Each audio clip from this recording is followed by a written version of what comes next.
마가복음 3장 13절에 보면 산에 올라가서 제자들을 세우고 그들 중에 12를 선택하여 사도의 직분을 주셨다, 이렇게 기록되어 있습니다. 그러니까 산에서 주님이 12를 세우시고 사도로 칭하셨다, 이렇게 얘기하시는 거죠.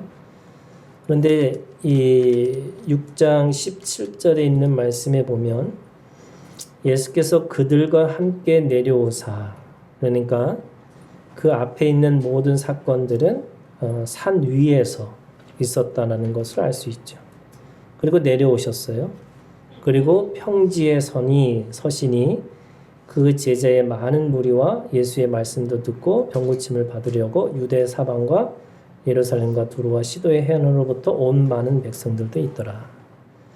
그리고 나서 6장 20절에 예수님이 여기서 누가복음에선 이거를 평지설교 또는 평지수훈이라고 얘기합니다. 그러니까 누가복음 6장에 이 평지수훈이라고 하는 6장 20절부터 6장 49절까지 연결되어 있습니다. 근데 이 말씀은요, 마태복음 5장, 6장, 7장, 그러니까 3장까지 합쳐서 이것을 산상수훈이라고 얘기합니다. 그러니까 마태복음은 산 위에서 말씀하셨다라고 얘기하고 있고, 누가복음은 그걸 평지에서 했다, 이렇게 이야기하고 있습니다. 다르죠. 그런데 내용적으로는 비슷합니다. 물론 마태복음은 5장, 6장, 7장이 3장이니까 훨씬 더 길고, 지금 6장 20절부터 이 49절까지는 굉장히 짧은 말씀이죠. 이 수훈이라는 게 어떤 의미냐? 이거는 수훈이라는 거는 구약 시대의 십계명과 같은 겁니다. 그러니까 모세가 십계명을 받았잖아요. 그리고 그 십계명은 613가지 모든 율법의 원리가 됩니다. 그래서 십계명이 굉장히 중요한 거예요. 그런 것처럼 모세에게 주셨던 십계명처럼 예수님이 오셔서 마태복음으로 얘기하면 제2의 모세가 오셔서 하나님의 백성들에게 하나님의 나라에 사는 법, 그것을 전해주는 것이 이 산상수훈입니다. 그거를 지금 누가복음은 그걸 평지수훈 또는 평지설교로 이야기하고 계시는 거죠. 그래서 누가복음은 평지고 마태복음은 산 위에서입니다. 이 누가복음하고 마태복음의 이 차이가 분명하게 있습니다. 그 특징이 이 공간의 차이가 있는 거죠. 장소적인 면에서 그 차이가 뭐가 이렇게 중요할까? 그런데 이 공간에서 주고 있는 다른 관점들이 있습니다. 그런 메시지죠. 마태복음의 주제는 하나님의 나라입니다. 하지만 누가복음의 주제는요, 희년입니다. 그게 좀 다르죠. 하나님의 나라라고 하는 것은 어떻게 보면 왕으로 오신 예수님, 유대인들이 기다리고 있던 메시아로 오신 예수님, 그래서 그 메시아의 법을 선포하는 거죠.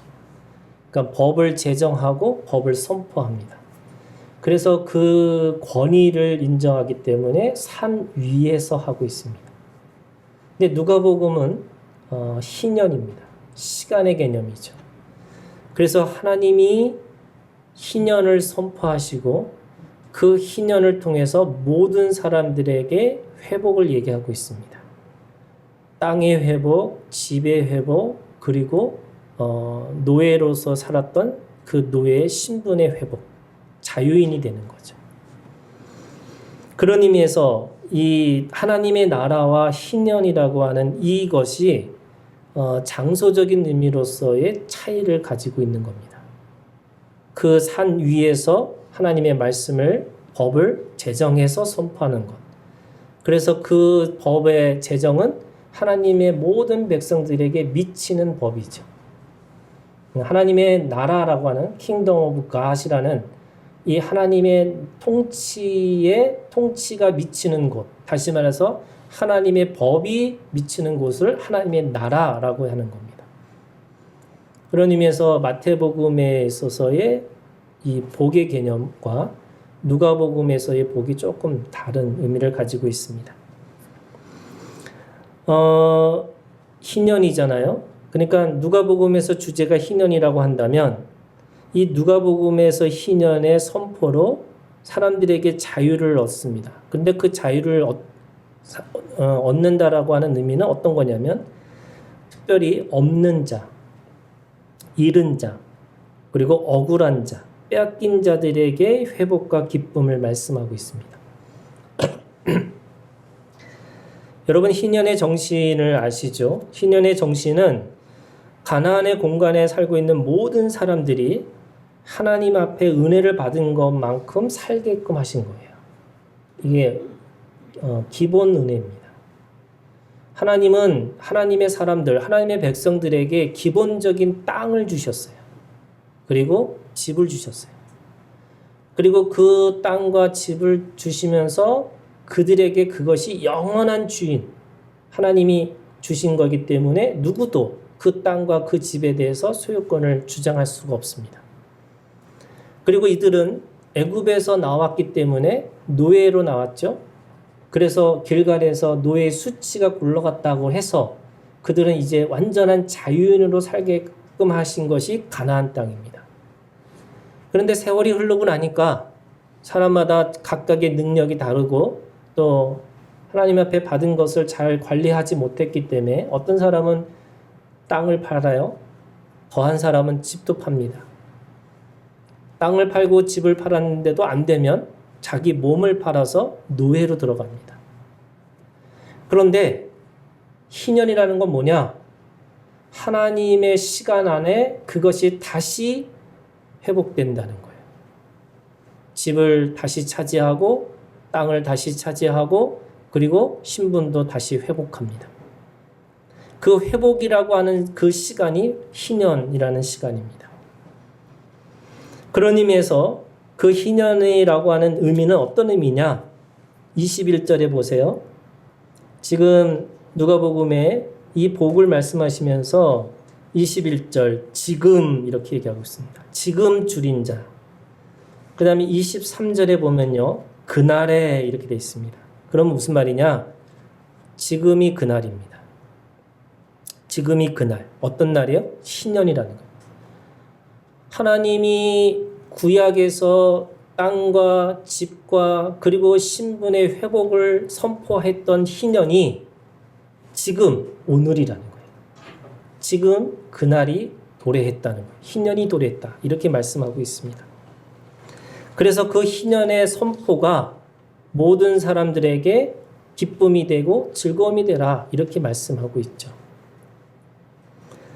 마태복음하고 누가복음에 또 하나의 차이가 있습니다. 그 차이는 오늘 본문의 말씀의 차이죠. 그것은 뭐냐면 마태복음은 팔복에 대해서 얘기하고 있습니다. 근데 누가복음은 사복이에요.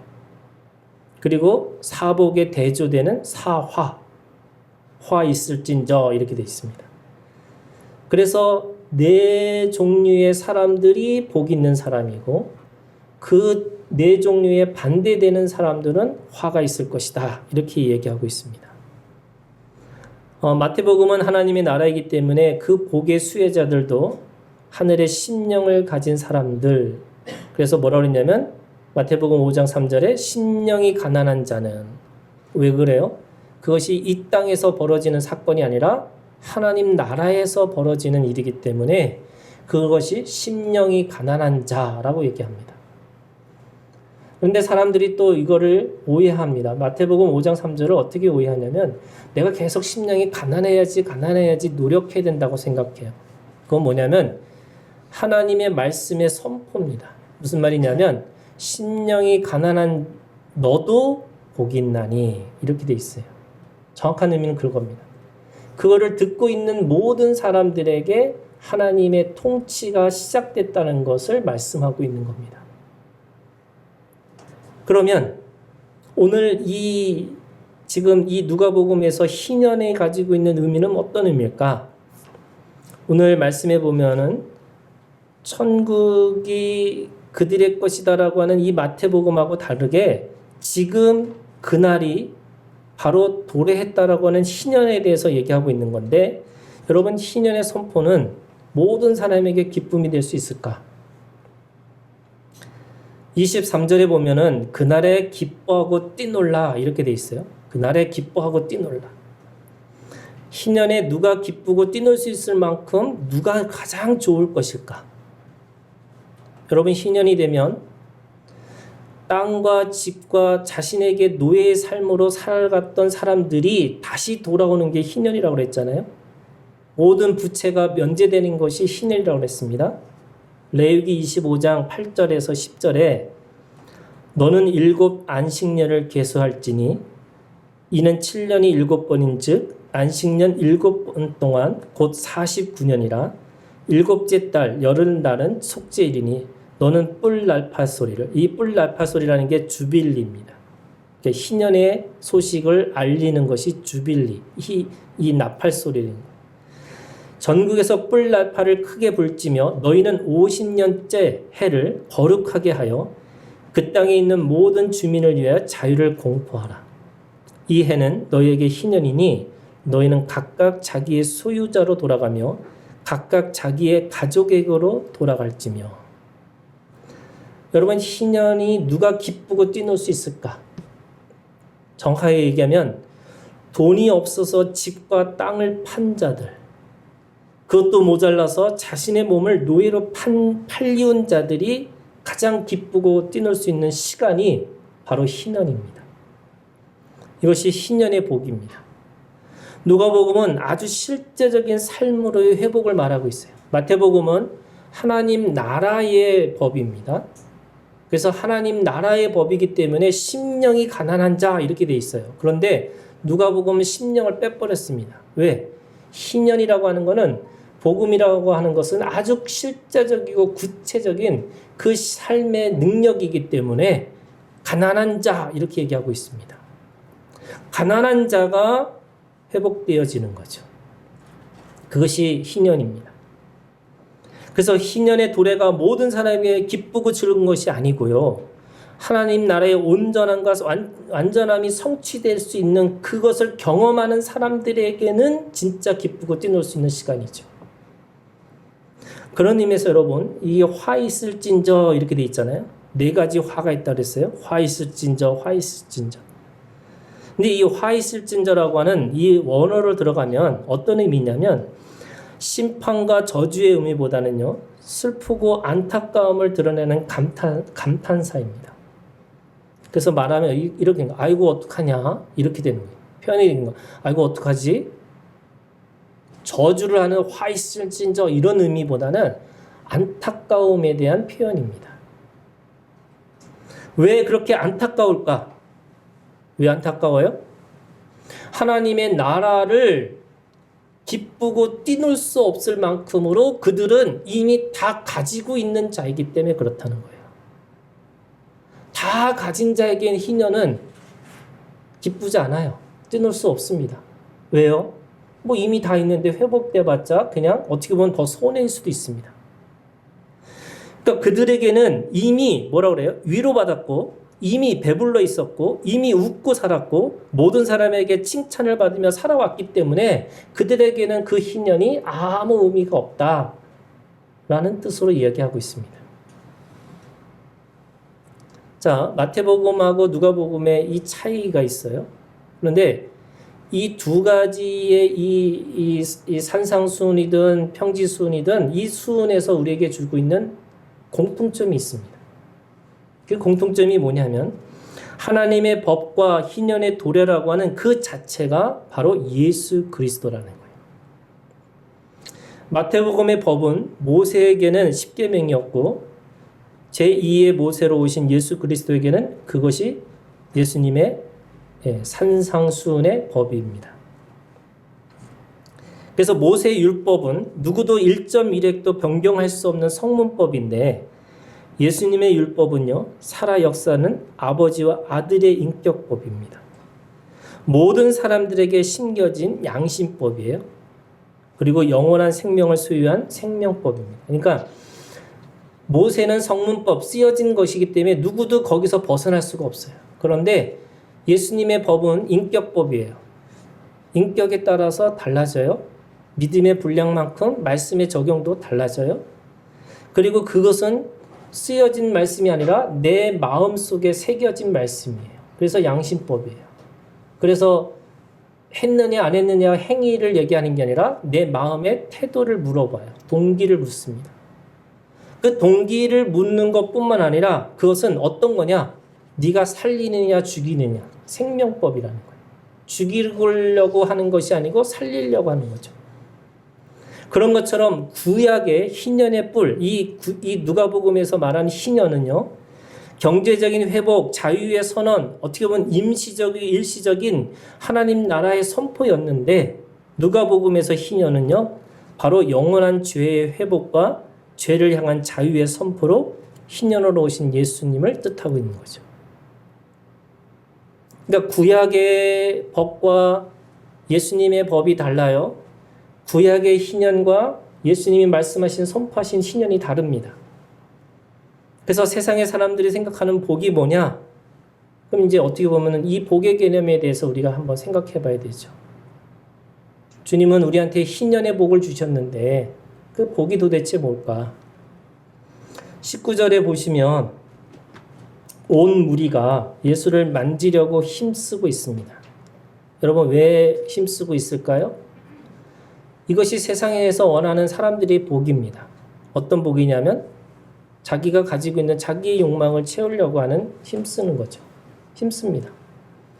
물론 희년에는 그것이 말씀의 실제이기 때문에 그 힘쓰는 통해서 뭐 했냐면 19절에 모든 사람을 낫게 함이라라. 왜요? 이게 희년이기 때문에 그래요.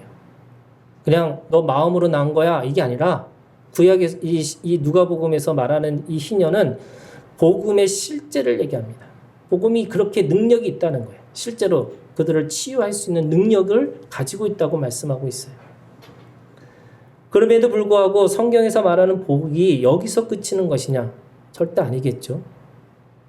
여러분 우리가 세상에서 말하는 복을 오복이라고 합니다. 오복을 찾아보니까 이런 거예요.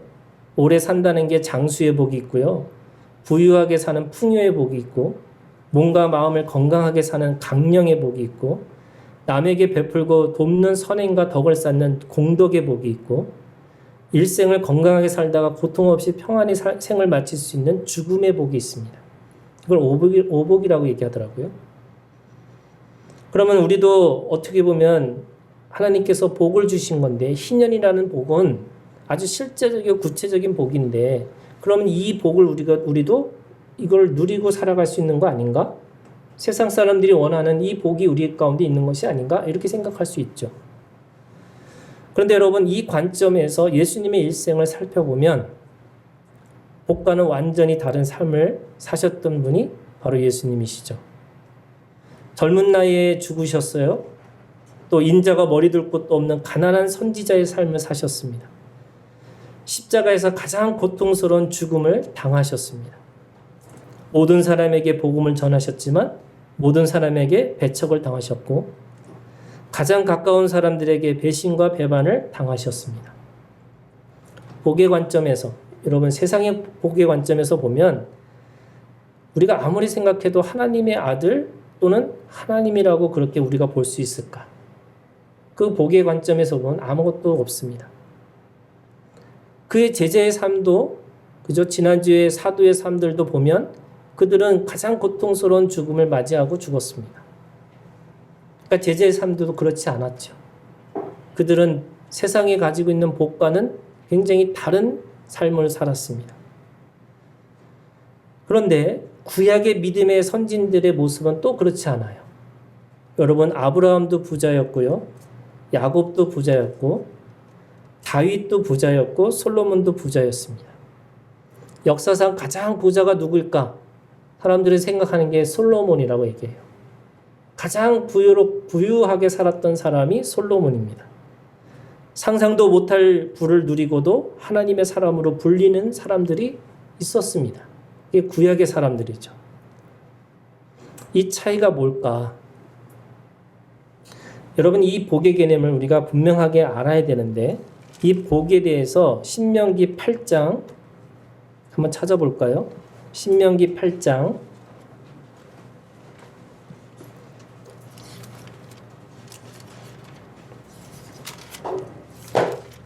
16절을 우리 한번 다 같이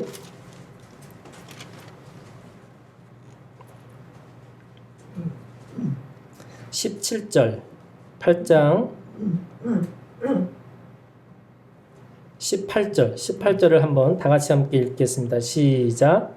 네, 하나님 여호와를 기억하라. 그가 내게 재물을 얻을 능력을 주셨습니다. 이같이 하시면 내 조상들에게 맹세하시는 오늘과 같이 이루게 하셨습니다. 자, 18절에 있는 말씀에 보면 내게 재물을 얻을 능력을 주셨다고 말씀하세요. 재물을 얻을 능력을 주셨다. 그러니까 믿는 사람들에게는 재물을 얻을 수 있는 능력을 다 소유했다는 거예요. 다 가졌다는 거예요. 누가 주셨어요? 하나님이 주셨어요. 근데 그 재물을 얻을 능력을 왜 주셨느냐라고 하는 걸 보면은 뒤로 보면 네 조상에게 맹세하신 언약을 오늘과 같이 이루려 하시기 위해서. 그러면 재물을 얻을 능력을 주셨어요. 왜 주셨어요? 언약 때문에 주신 거예요. 언약을 이루기 위해서 재물 얻을 능력을 주셨다는 거예요. 그러면 재물이 뭘까요? 그것이 16절입니다. 16절에 신명기 8장 16절에 네 조상들도 알지 못하던 만나, 이게 사람들에게 보이는 재물이에요. 광야에서 내게 먹이셨나니 이는 다 너를 낮추시며 너를 시험하사 마침내 내게 복을 주려 하심이니라. 재물을 얻을 능력은 만나예요. 그런데 그 만나를 주신 것은 정확하게 그 복은 어떤 복이냐? 언약의 복이라는 거죠. 여러분 이게 어떤 의미냐면 하나님은 가나안 땅으로 그들을 끌고 가시기 위해서 반드시 광야를 지나가게 되는데 그 광야에서 먹을 거, 마실 거, 입을 거 다 주셨다는 거예요. 근데 그것이 재물 얻을 능력인데 없는 것 속에서 있게끔 하시는 게 재물의 능력이에요. 재물을 얻을 능력을 주셨는데 그 주신 능력이 뭐냐면 언약으로부터 왔다는 거예요. 그래서 구약에 있는 사람들은 어떤 의미냐? 보이는 것을 통해서 보이지 않는 언약을 기억하라고 주신 거예요. 그래서 그들에게는 어떻게 보면 물질을 통해서 하나님 살아계시는구나. 하나님이 내게 지금 능력을 주신 거구나 라고 보여주셨어요. 근데 예수님은 그럴 필요가 없으셨어요. 예수님은 바로 그냥 언약을 주신 거예요. 그래서 그 언약을 통해서 사람들로 하여금 언약을 통해서 재물 얻을 능력으로 살아가게끔 하시는 거죠. 그것이 희년의 선포입니다. 하나님은 우리들의 삶을 그냥 그렇게 살아가는 인생을 살아가게 만드신 게 아니고요. 하나님의 나라 희년을 회복되어지는 세 가지 회복이에요. 땅이 회복되고 집이 회복되고 신분이 회복되는 그 회복되는 그 삶으로 살아갈 수 있는 능력을 구체적으로 실제적으로 주셨다는 거예요. 이게 마태복음의 복과 어떻게 보면 누가복음의 복의 차이가 있어요. 그러면 복이라는 건 뭐예요, 여러분? 진짜 복은 뭐예요? 보이지 않는 언약이에요.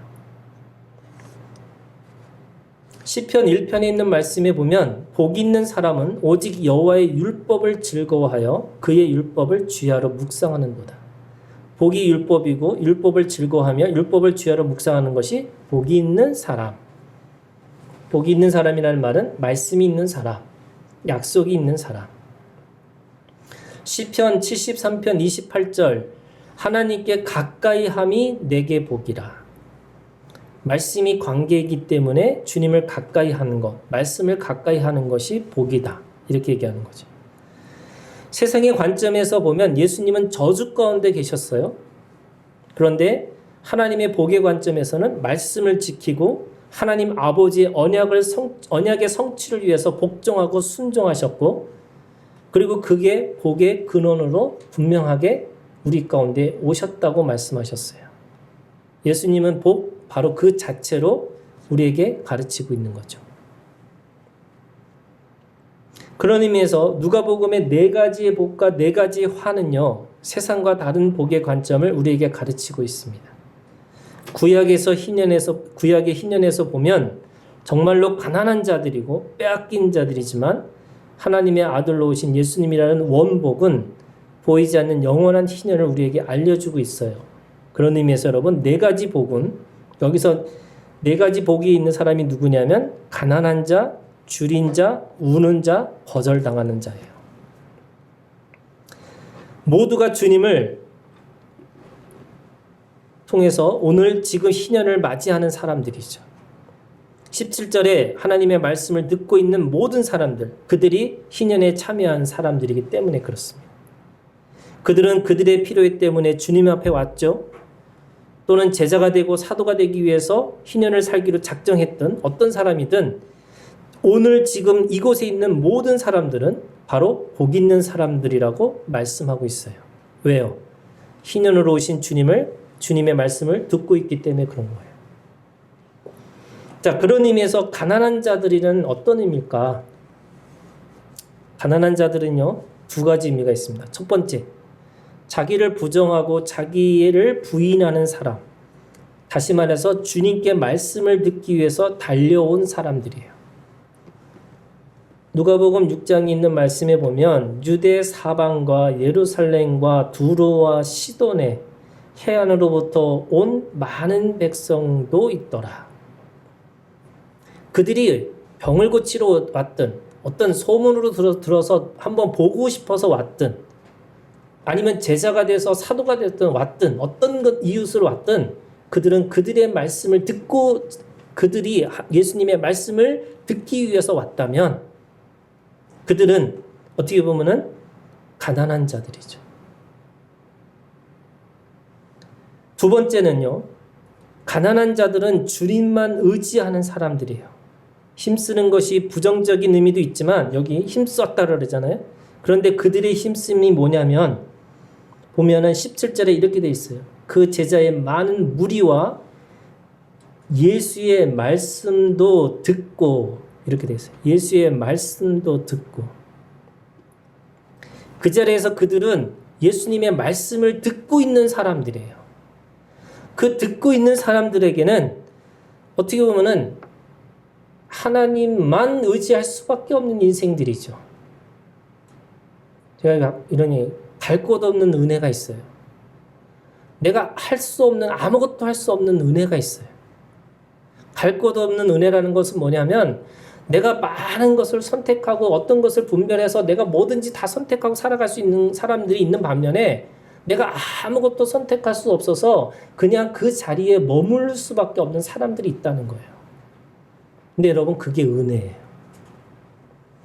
이들이 왜 많은 곳에서 와서 예수님을 만나고 예수님의 말씀을 듣기를 원했을까? 그거밖에 희망이 없기 때문에 그런 거죠.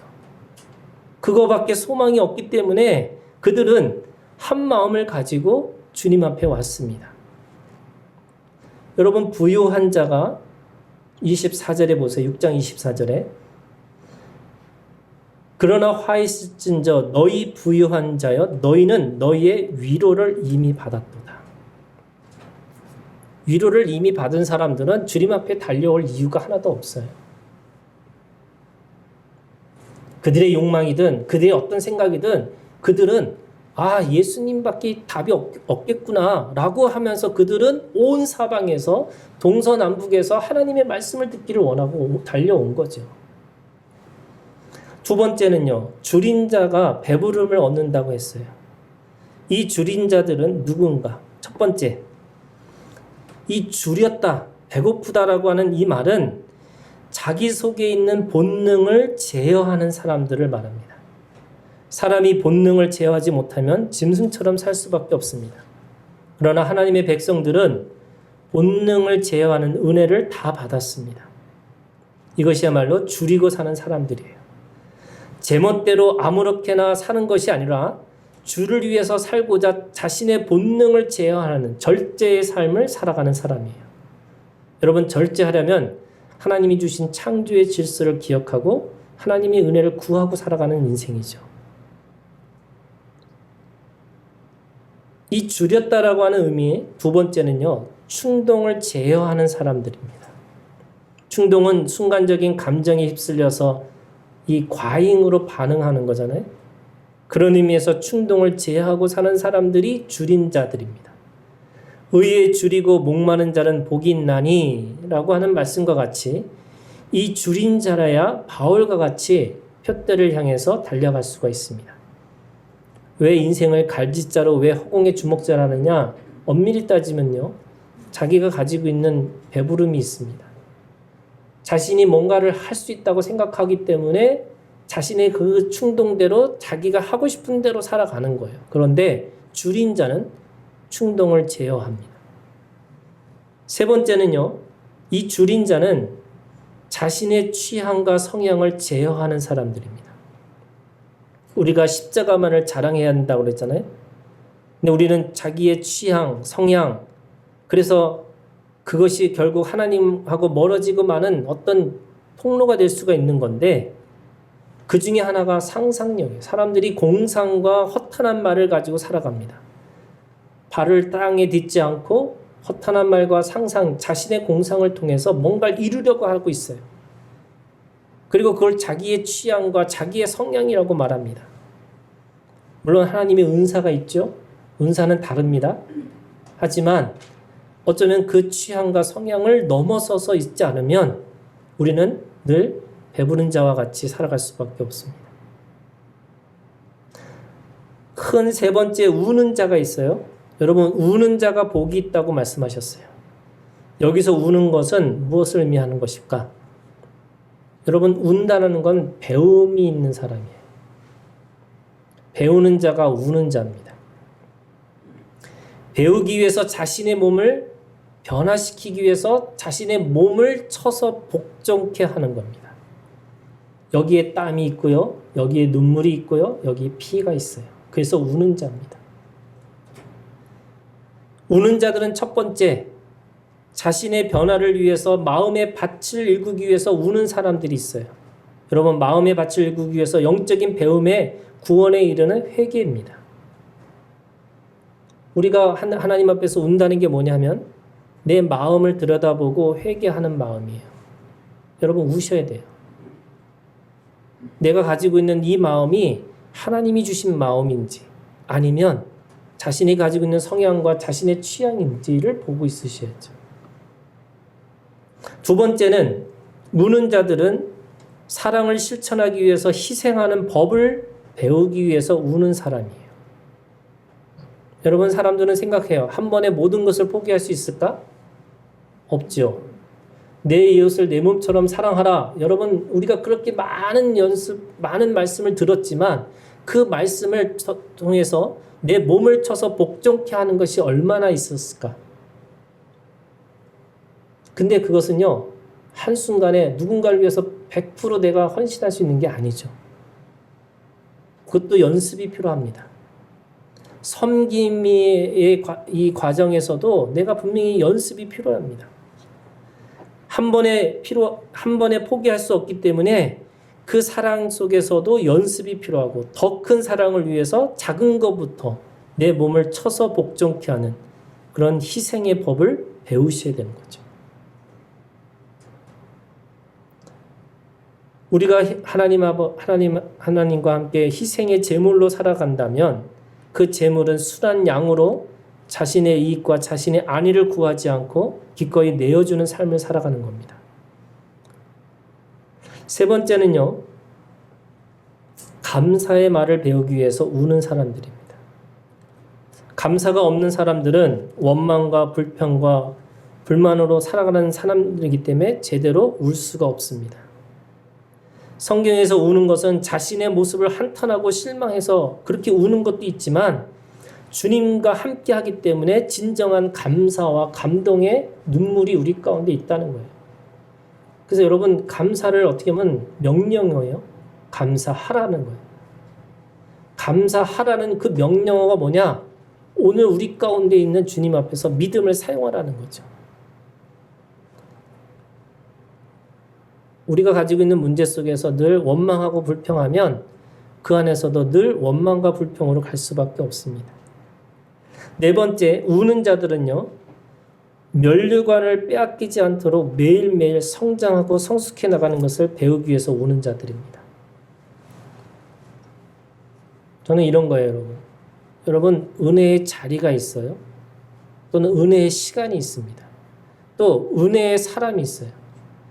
그 은혜의 장소든 은혜의 시간이든 은혜의 사람이든 여러분 거기에 민감하셔야 돼요. 그게 우는 자들이에요.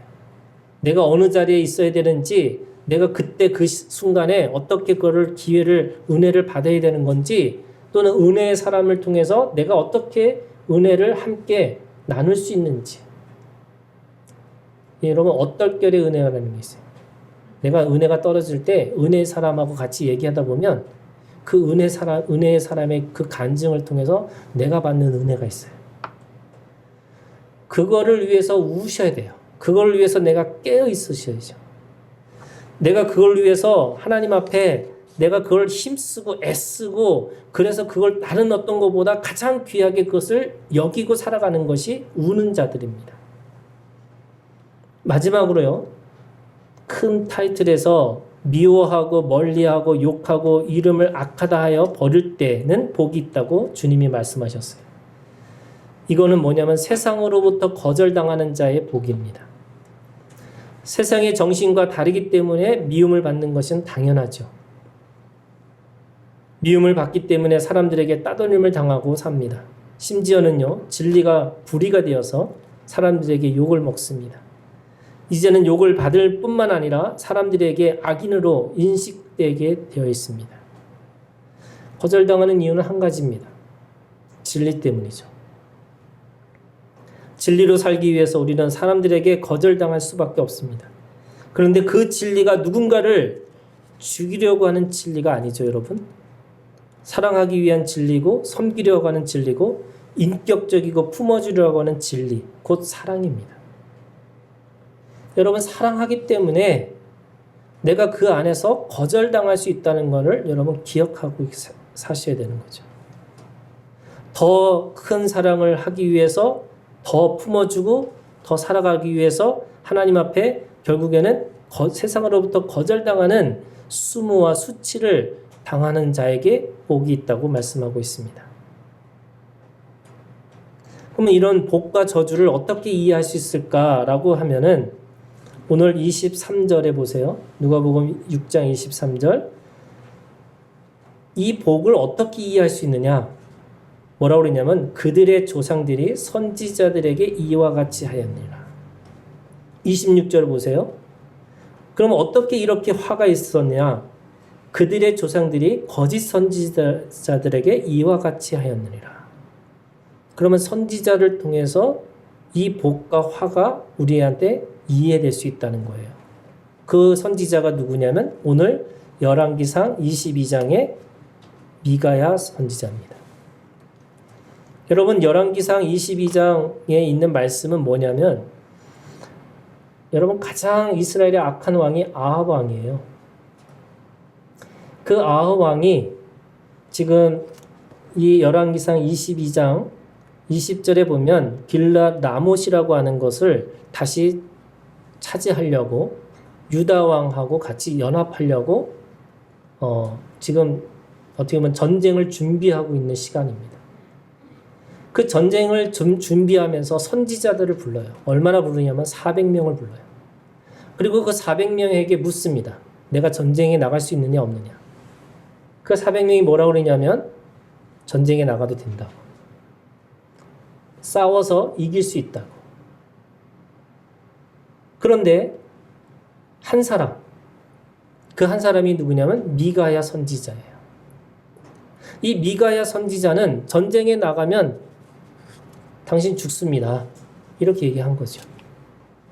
그러고 나니까 우리가 읽은 22장 24절에 그나아나의 아들 시드기야가 가까이 와서 미가의 뺨을 치며 400명 선지자 중에 거짓 선지자 대표가 지금 시드기야가 미가의 뺨을 칩니다.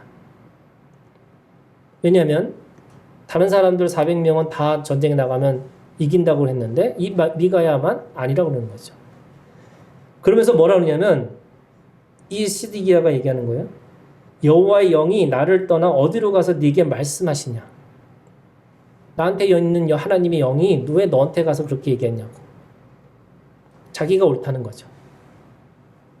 그랬더니 25절에 미가야가 이르되 네가 골방에 들어가서 숨는 그날에 보리라. 말씀이 반드시 응할 건데 그 응하는 날에 네가 반드시 그걸 알게 될 거야. 이렇게 얘기하는 거죠. 그리고 이스라엘 왕 아합 왕이죠. 이 아합 왕이 드디어 27절에 왕의 말씀이 이놈을 옥에 가두고 내가 평안히 돌아올 때까지 고생의 떡과 고생의 물을 먹이라 하였다. 옥에 갇힙니다. 그러고 나니까 28절에 미가야가 말하는 거예요. 뭐라고 말하냐면 미가야가 이르되 왕이 참으로 평안히 돌아오시게 될진데 여호와께서 나를 통하여 말씀하지 아니하시니이다. 이게 무슨 말이냐면 당신이 편안히 돌아오는 것은 하나님께서 말씀하지 않으신 거다. 그러면 무슨 말이냐? 그것 실제 아까 그랬죠? 구체적이고 실제적인 말씀이에요. 말씀이 그냥 원리로 있는 게 아니고 그냥 말씀이 좋은 지식으로 있는 게 아니고 그 삶의 복음의 능력으로 재물을 얻을 능력으로 그 말씀의 능력은 실제로 나타난다는 거예요. 그 나타나는 것으로 입증될 때 그게 진짜 하나님의 말씀이 되는 거죠. 입증되지 않으면요. 여러분 그게 신명기 있는 말씀이에요. 선지자의 예언은 반드시 입증되는 거라는 거예요. 입증되지 않을 때 그 사람이 거짓 선지자라는 거예요.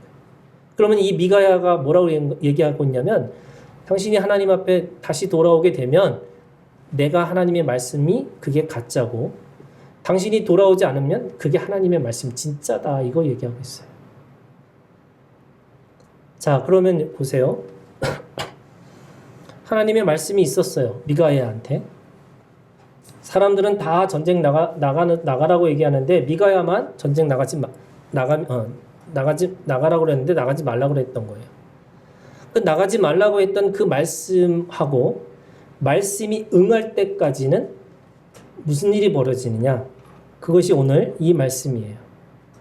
27절에 고생의 떡과 고생의 물을 먹는 시간이에요. 고생의 떡과 고생의 물을 먹을 수밖에 없다는 거예요. 왜요? 말씀이 응할 때까지는 그것이 사실인데 그 사실이 언제 입증되느냐? 나중에 되는 거잖아요. 그 나중에 되는 그 시간, 그건 3일이에요. 예수님이 죽으시고 부활하신 3일. 또는 그것이 어떤 사람에게는 21일이에요. 어떤 사람에게는 40년이에요. 어떤 사람에게는 50년이에요. 하지만 그것이 말씀이 응할 때까지는 무슨 일이 벌어지냐? 고생의 떡과 고생의 물을 반드시 먹어야 된다는 거예요. 왜요? 다르기 때문에. 거짓 선지자들은 왕에게 맞는 왕에게 그 왕이 원하는 대로 선지적인 말을 전하고 있는데 이 미가야는 하나님의 말씀이기 때문에 그 말씀을 따라 전할 수밖에 없는 거고 전하는 자에게 뭐냐면 고생의 떡과 고생의 물을 먹을 수밖에 없다는 거예요. 그러면 여러분 가난한 자, 우는 자, 거절당하는 자, 이 모든 자들이 누구냐면 말씀을 가지고 있고 말씀을 기다리는 자들의 모습이에요. 말씀이 응할 때까지 기다리는 자들의 모습은 가난할 수밖에 없고 어떻게 보면 줄일 수밖에 없고 또 울 수밖에 없고 또 그것 때문에 거절당할 수밖에 없는 삶이 있을 수밖에 없다는 거예요. 그들에게 뭐가 있어요? 복이 있어요. 그들에게 말씀이 응하는 그 순간, 희년이 오는 순간에 그들에게는 기쁘고 뛰놀 수 있는 하나님의 시간이 올 건데 그 시간 전까지는 하나님 앞에서 그 고난의 떡과 고난의 물을 먹을 수밖에 없다는 거죠. 자, 그러기 위해서 여러분 오늘 이 세 가지 신앙에 세 가지 적용을 하셨으면 좋겠어요. 오늘 복이 있어요. 우리한테 희년이라는 복이 있어요. 그리고 능력이 있어요. 실제입니다. 자, 그거 하기 위해서 첫 번째, 여러분 진리의 말씀을 듣고자 모이는 자들이 되어야 합니다. 다른 것은 몰라도요, 모이기에 힘쓰는 자들이 되어야 합니다. 선지자들은 하나님의 말씀을 듣는 자들이었습니다. 하나님의 진리를 듣는 훈련이 먼저 우리에게 있어야 할 이유이기도 하죠. 거짓 선지자들은 듣는 것에 소홀합니다. 뭐예요? 정치적인 논리, 정치적인 성향, 정치적인 어떤 입장에 대해서만 이야기하고 있어요. 하나님이 무엇을 말씀하시는지를 몰라요. 그래서 그 고난의 떡과 고난의 물을 마실 수가 없는 거죠. 두 번째는요, 여러분 진리를 위해서, 말씀을 위해서 고생의 떡과 고생의 물을 마실 용기가 우리한테 필요한 거예요. 노력해서 인생이 풀리는 것이 아닙니다. 노력해도 안 되는 일이 세상에 너무나 많이 있죠. 근데 영적 세계에도 마찬가지예요, 여러분. 노력해서 되는 것이 아니에요. 하지만 우리가 노력해야 될 한 가지가 있다면 말씀이 우리 가운데 오시기 위해서 그 고생의 떡과 고생의 물을 마실 만한 용기로 내가 하나님 앞에 있는 거예요. 듣는 거예요. 순종하는 거예요. 그것이 내가 어떤 입장에서 어떻게 손해를 볼 거가 아니라 하나님이 무엇을 말씀하시든지 내가 그 말씀 안에서 내가 그것이 고생의 떡이고 고생의 물이라고 할지라도 그것을 버틸 수 있는 용기가 우리한테 믿음으로 필요해요. 노력하는 것이 뭘 노력하는 거냐? 그것을 받겠다라고 하는 노력이에요. 그것을 그렇게 살아내겠다고 하는 용기예요. 만약에 그런 용기가 없으면 우리는 외면하고 우리는 우리의 삶에 대해서, 말씀에 대해서 적용하기를 원하지 않죠. 왜요? 뭐 때문에 걸리고 계속 걸리기 때문에 우리는 그런 용기가 있을 수가 없습니다. 그렇기 때문에 마지막으로 여러분, 하나님이 희년이 오시기까지 견디고 버티는 인내가 필요한 거죠. 언제까지요? 말씀이 응할 때까지. 내가 들었어요. 내가 순종하려고 하는 용기가 있어요. 그리고 말씀이 응할 때까지 버티고 견디는 거죠. 성경에서 인내는 아무것도 하지 않는 것이 인내가 아니고요. 그 안에서 생명을 위해서 주님의 말씀이 이루어질 것이라고 적극적으로 깨어서 기다리는 거죠. 이걸 적극적 인내라고 합니다. 하나님의 시간은 아무도 모릅니다. 그것이 도적같이 오는 시간이죠.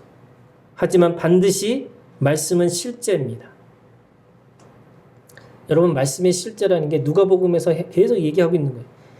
우리가 하나님의 능력을 가지고 살아가는 것이 하나님 나라에서 살아가는 어떤 죽어서 살아가는 능력이 아니고요.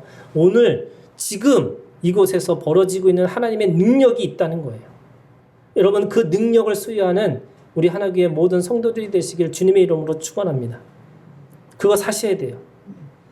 그래서 악인은 날마다 버티지 못해서 스스로 결정하고 살아가고, 가난하기 때문에 방법을 찾고, 배고프기 때문에 무엇을 먹고 입을까 마실까를 걱정하고, 그렇게 슬프기 때문에 그 슬픔을 빨리 잊기 위해서 무엇인가 쾌락을 쫓아가려고 하는 것인데, 여러분, 어떻게 보면 우리들의 삶 속에서 그거를 견디고 인내하고 참고 하면 어느 순간에 하나님의 능력, 하나님의 말씀의 것이 반드시 응할 수밖에 없는, 그것이 말씀이고 그것이 선지자의 삶입니다. 오늘의 선지자의 삶을 통해서 진짜 복이, 진짜 화가 무엇인지를 우리에게 말씀하고 있다는 거예요. 여러분, 이 믿음으로 우리가 주님 앞에서, 우리가 하나님 앞에 진정한 복의 사람이 되시기를 주님의 이름으로 축원합니다. 기도하겠습니다.